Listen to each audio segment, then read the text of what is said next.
अलीगढ़ भारतीय किसान यूनियन भानु के राष्ट्रीय अध्यक्ष भानु प्रताप सिंह ने अलीगढ़ में प्रदेश महासचिव डॉक्टर शैलेंद्र सिंह के आवास पर संगठन के पदाधिकारियों के साथ आगामी वर्ष में संगठन द्वारा किए जाने वाले कार्यों पर बैठक की, जिसमें प्रदेश एवं मंडल के पदाधिकारी मौजूद रहे। उसके पश्चात पत्रकार वार्ता करते हुए राष्ट्रीय अध्यक्ष ने केंद्र सरकार से किसान आयोग के गठन की मांग को प्रमुखता से रखा। उन्होंने कहा, छोटी से छोटी वस्तु सुई से लेकर जहाज तक का दाम कंपनी निर्धारित करती है, जबकि किसान जो अनाज पैदा करता है उसका दाम सरकार तय करती है, जिससे यह नहीं पता होता कि किसान की फसल पर कितनी लागत आई है। इसीलिए आज़ादी के 75 वर्ष बाद भी किसान गरीब बना हुआ है। सरकार को भारतीय किसान यूनियन भानु की मांग पर ध्यान देते हुए किसान आयोग का गठन करना चाहिए, जिसमें अध्यक्ष एवं सदस्य किसान ही होनी चाहिए। उन्होंने माननीय प्रधानमंत्री जी से मांग की कि किसान की दुर्घटना से मृत्यु होने पर 1 करोड़, आंतरिक सुरक्षा में लगे जवानों को 2 करोड़, लोकतंत्र के चौथे स्तंभ पत्रकार बंधुओं को दुर्घटना से मृत्यु होने पर 4 करोड़ तथा देश की सुरक्षा में लगे तीनों सेनाओं के जवानों को 5 करोड़ रुपए देनी चाहिए। उन्होंने राज्य सरकार से मांग की गौशालाओं को चलाने के लिए दिए जा रहे अनुदान को तुरंत बंद कर देना चाहिए, क्योंकि अनुदान का बंदरबाट हो रहा है और गोवंश मार रहा है। इसलिए गोवंश एवं गाय के गोबर को सरकार 25 रुपए किलो खरीदे, जिसके अनेक फायदे होंगे। किसान की फसल भी बचेगी, जैविक खाद तैयार होने से प्रदेश की जनता बीमारियों से बचेगी एवं प्रत्येक गाँव में गोवंश को रखने वालों को रोजगार मिलेगा। राष्ट्रीय अध्यक्ष ने अलीगढ़ प्रशासन से कहा कि इस कड़कड़ाती ठंड में गोवंश अलीगढ़ के किसानों को परेशान कर रहा है और किसान रात रात भर जागकर अपनी फसल को बचा रहा है। यदि इन गोवंशों को नहीं रोका गया तो भारतीय किसान यूनियन भानु के पदाधिकारी किसानों के साथ मिलकर ऐसे अधिकारियों को रात में वही बंधक बनाएंगे। प्रदेश महासचिव डॉक्टर शैलेंद्र पाल सिंह ने राष्ट्रीय अध्यक्ष से शिकायत की कि 29-30 नवंबर एवं 1 दिसंबर को सहकारी क्रय केंद्रों पर बाजरा एवं मक्का की खरीद का पेमेंट 1 महीने गुजर जाने के बावजूद नहीं हुआ। अधिकारियों से शिकायत करने पर कोई सुनवाई नहीं हो रही, तो उन्होंने चेतावनी देते हुए कहा कि यदि 24 घंटे में पेमेंट नहीं हुआ तो इसकी शिकायत माननीय मुख्यमंत्री महोदय से की जाएगी एवं दोषी अधिकारियों के खिलाफ कार्यवाही कराई जाएगी। अलीगढ़ आगमन पर पदाधिकारियों ने फूलवालों एवं पट्टा पहनाकर जोरदार स्वागत किया।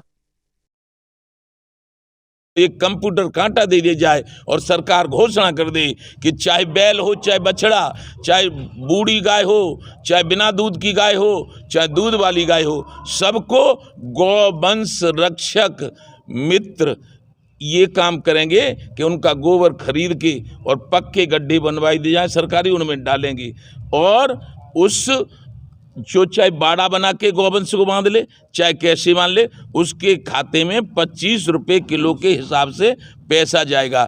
एक बात और कहना चाहता हूँ, जैसे गौशाला पे जो खर्च हो रहा है वो बेकार जा रहा है, सब बेकार जा रहा है।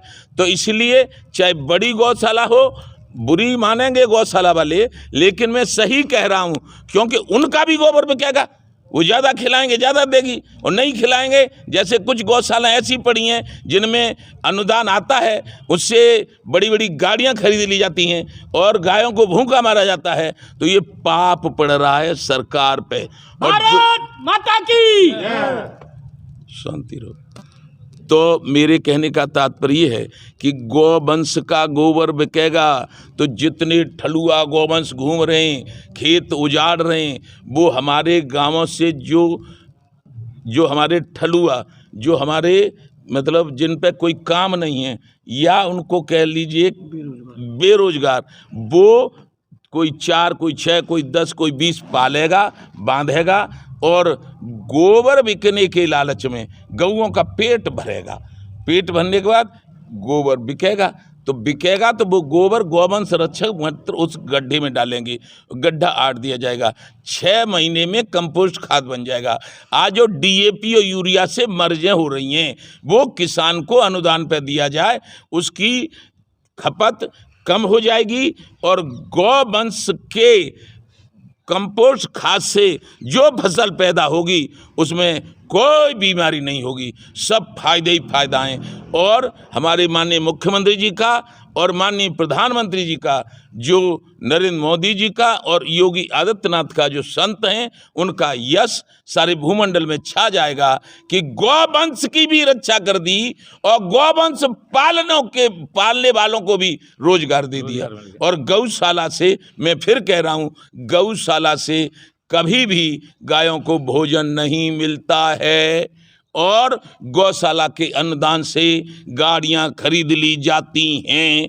कटु सत्य है ये बात। इसलिए अलीगढ़